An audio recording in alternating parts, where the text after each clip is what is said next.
Bratasena, Kakang Mas Bratasena. Mboten kinten babar pisan bilih kula sakmenika sampun pundhat anggenipun nandhang raos ingkang mboten kanten-kantenan sabab nenggo wujudipun bungkus. Yo, Permadi. Wah, kowe cah bagus-bagus kok ditutke wong elek-elek. Iki sapa? Menika abdi kula Kakang Mas sapa wae ingkang sepuh piyambak menika Kakang Semar Badranaya. Kowe ngopo Ireng ndak ora kecathet rombongane. Iki sapa sing kaya tikus? Kula Nala Gareng, Kang Abdi Ndara Bratasena. Nala Gareng nggih. Wah, eneng meneh apa ora? Tasih wonten ingkang inggil wonten wingking menika. Kula Den. Wah, sapa iki lucu. Bratasena kok gumujeng ora. Irunge dawane ora jamak. Reng apa? Iki jelas calon aku sing disayang. Mergo ndara meresani aku kowe gumujeng kok. Menika naminipun Petruk. Sing matane kaya nduk ceplokan kae sapa? Menika abdi kula ugi Bagong. Wah, kae bakale wani karo aku. Kok ngertos matane mendelik tanpa kedhep. Sajae ora trima nek aku dadi dulurmu tuwa. Gong, kedhep apa, Gong? Kowe dikira nantang Ndara Bratasena lho. Kowe kedhep apa? Mataku ora iso kedhep. Hah? Mataku ora iso kedhep. Lah piye? Nek arep tak nehi asido malah kleru ateko. Iki kelet ya matane, Tru. Awas senengane dadak dandan bareng kok. Aneh. Nek kedhep perkoso. Mboten, Ndara, kula sayang kalih sampean. Wah, mendelik terus. Diculek mawon. Jenengmu sapa? Kula Bagong. Bagong Jon. Bagong Jon. Tambah sampe. Bagong Jon iki ya men anu milenial ya, Tru. Ah iya. Nek ora nganggo jeneng modern iki ketoke kaya wis ora jalan. Ah iya. Bagong Jon. Ya, Bagong Jon. Wah, Bagong Jon nggih, undang-undangane. On. Dijupuk saka ngendi? Jene dilangi dadi on. Oh. Sanggere ketekan Panongawan ngene iki tokoh-tokoh ora iso omongan. Ming do dienggo Gojek sapenake dhewe. Bratasena, mrodo kakekku piye? Kita wis iso pundhat saka nggon kita. Laku prihatin. Suwene 15 taun. Yo. Mula ngono ya, Nger. Kita gage kundura marang negara Ngastina. Dimen dilarwake karo adimu Si Permadi. Kaya ngapa bombong penggalih wong atuwamu Prabu Pandhadewana kalawan Dewi Kunthi Talibrata. Lamun nyumurupi ya kuwi atmajane ingkang wujud bungkus 15 taun ning Wanatik Brasara wis kelakon pundhat dina samengko. Yo ngestake dawuh Narada kakekku. Ulun kondur makayangan barengan kan Bathara Bayu. Sembahku katur marang Narada kakekku. Wah, Bratasena aku bali marang swarga maruta. Sembahku katur marang Bayu bapakku. Lan tansah netepana jiwaning kasatriya Yonggir. Pun bapa tansah mayungi laku Jantara kita. Wah, iya Bathara Bayu.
ati kula Ndara.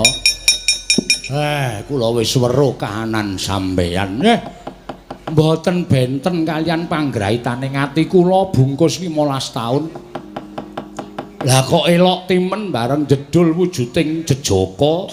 Sampun godhek wok simbar jojo. Monggo blingah-blingah pasuryanipun kados mekaten. Jumbuh kalian atmajanipun Prabu Pandhu, mongko ibunipun Dewi Kunthi. Bagus, bagus. Kakang Mas. Kula kepingin dipun gendhong dening Kakang Mas Bratasena. Miturut saking panggerbaning manah kula, wujudipun jejaka ingkang ageng inggil kados mekaten Kakang Mas. Kula dipun gendhong.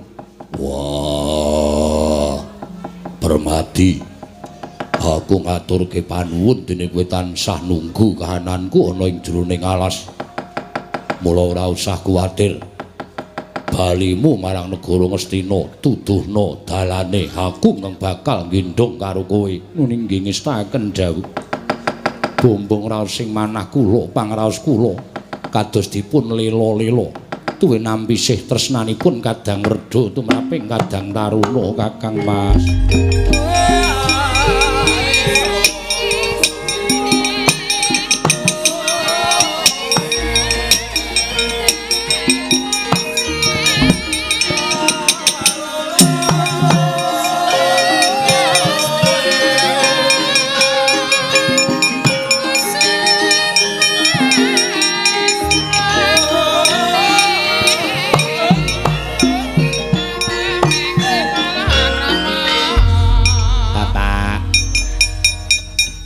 Kula nyuwun dipun gendhong Bapak.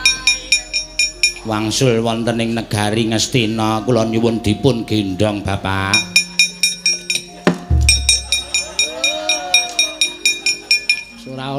Ora ana akrabe babar blas. Kaya gendhong aku kekuatane sepira ta wong awake cilik kaya ngene kok. Malah nendang. Sapa? Manut. Masa aku gendhong kowe? Kan aku ora kuat. Ya wis kene mendelep kene.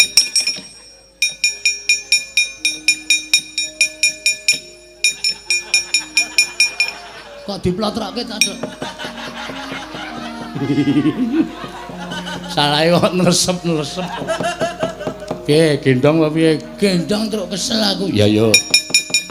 Sowan sinuwun Prabu Pandhu Dewayana karo Dewi Kunthi. Tali Brata.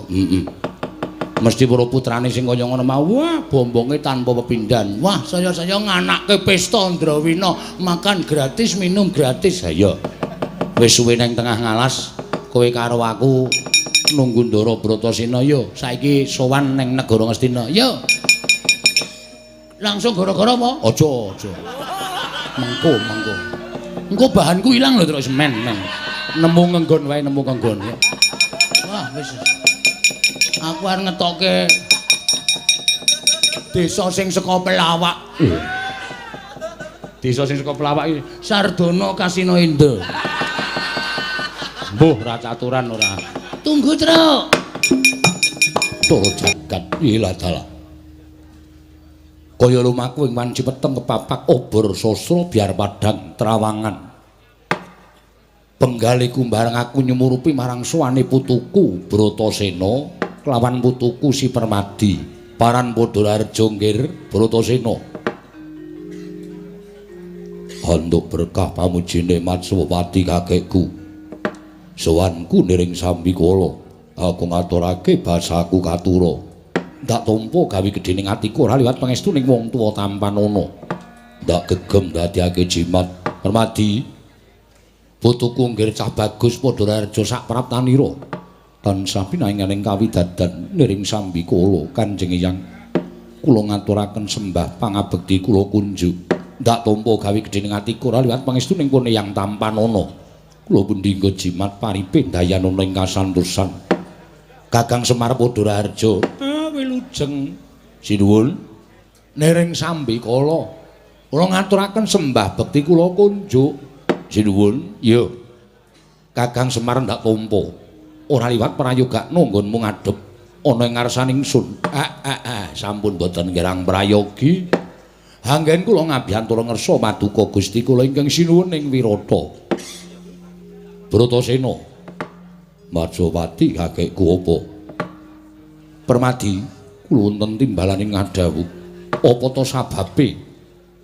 Dina samengko panjenengan ingsun utusan kelawan Patih Wirata, Patih Nirbita supaya angulari menyang endi papaning para Pandhawa. Sabab pawarta ingkang sumambung nganti tekan talinganing pun Hyang Wirata sakbubare ya kuwi nalika putuku si Kunthi bakal nampa kanugrahan negara Ngastina.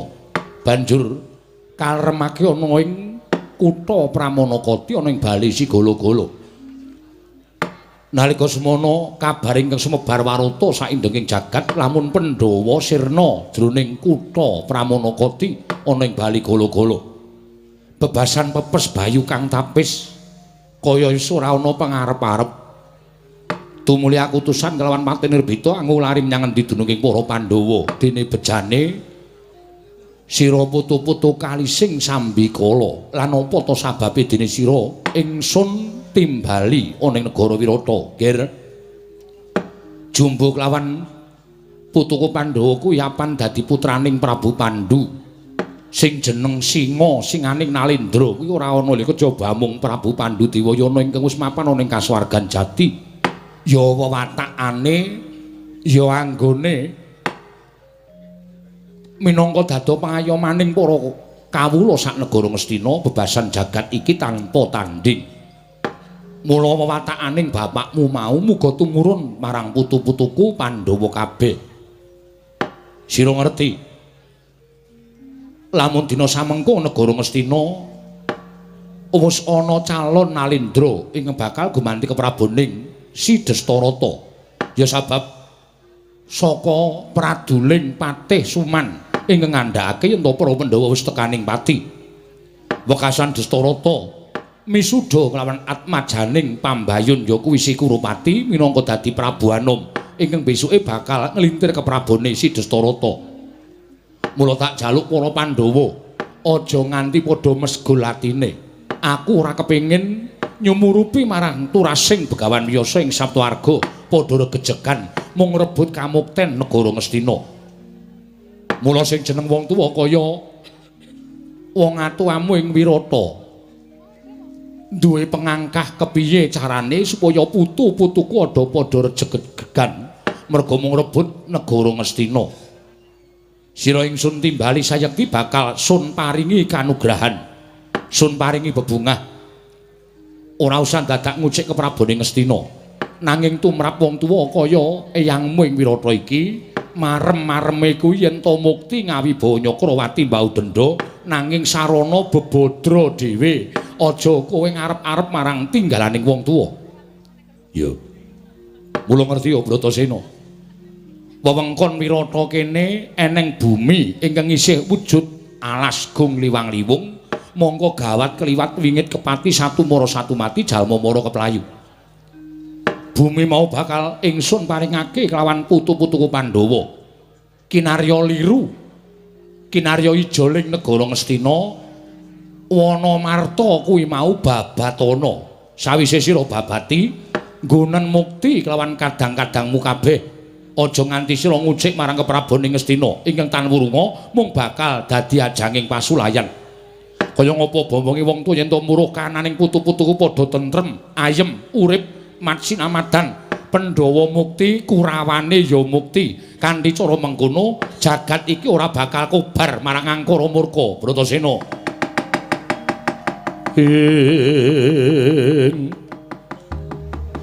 Bremara remangos wamya ngambreng kati karunaning kaswase.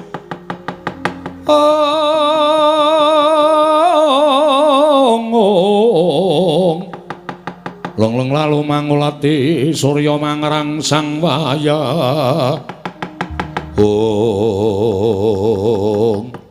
Wah, pancen ati-atiku mung bakal nanjihke karo Destarata bapakku. Babakan negara Ngastina ora niat njaluk.